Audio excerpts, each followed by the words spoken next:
¿Qué tal chicos? ¿Cómo están? Espero se encuentren muy bien. Vean, en videos pasados estuvimos platicando sobre volúmenes de sólidos por secciones transversales.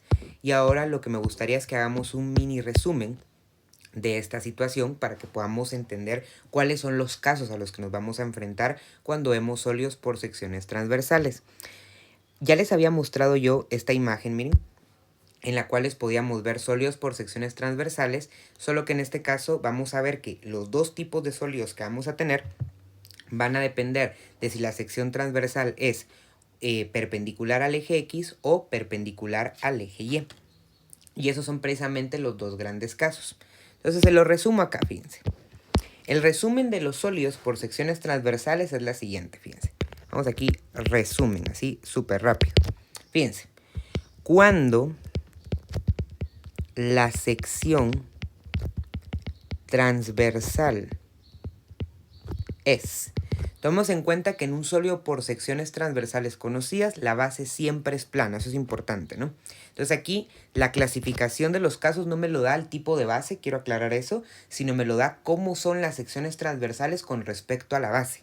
Entonces, cuando la sección transversal es perpendicular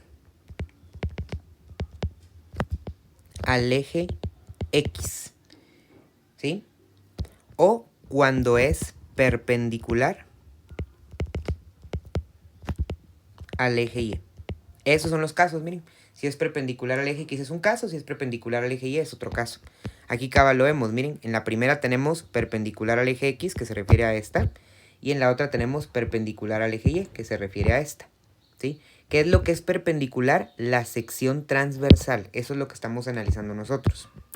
Ahora, fíjense. Cuando es perpendicular al eje X, y nosotros tenemos obviamente un plano en esta orientación, eje X horizontal, eje Y vertical, entonces se utiliza un diferencial de X. ¿Sí? Perpendicular al eje X implica diferencial de eje X, es decir, un diferencial vertical. ¿Sí?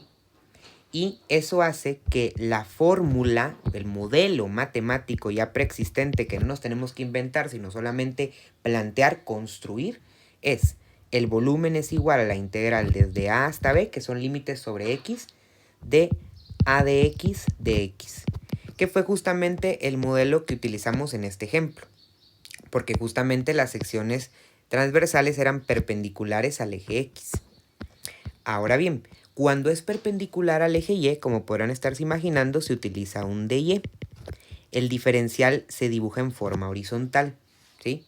Y la fórmula, el modelo matemático, que repito, no nos tenemos que inventar, sino ya existe, lo que hay que hacer es diseñarlo, meterle datos y utilizarlo, es el volumen es igual a la integral desde C hasta D, que son límites medidos sobre el eje Y, de A de Y de Y.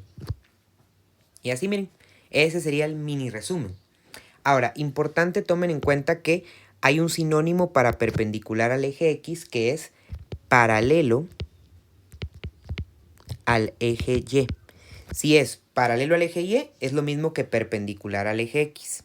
Y de igual manera, perpendicular al eje Y es lo mismo que paralelo al eje X. Con los dibujos lo podrían comprender un poco mejor, ¿no? Yo creo que ya con su geometría pues ya es más fácil para ustedes comprenderlo.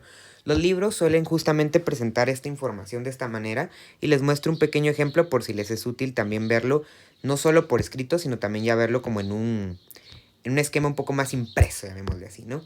¿Qué sería esto, no? Que es el resumen de cómo se calculan las ecuaciones dependiendo de cómo sean las secciones transversales. Todo va a depender de, en primer lugar, como la base es plana, es un sólido de base plana cuyas secciones transversales son conocidas y ya después, dependiendo de cómo sea la sección transversal, si es perpendicular al eje X es de X y la fórmula sería esta, y si es perpendicular al eje Y o paralelo al eje X, el diferencial es de Y la ecuación sería esta. Así de simple, no nos hagamos bolas. Entonces, espero esto les ayude para poder sintetizar un poco la información y ya poder comenzar a ver problemas. Entonces, nos vemos chicos.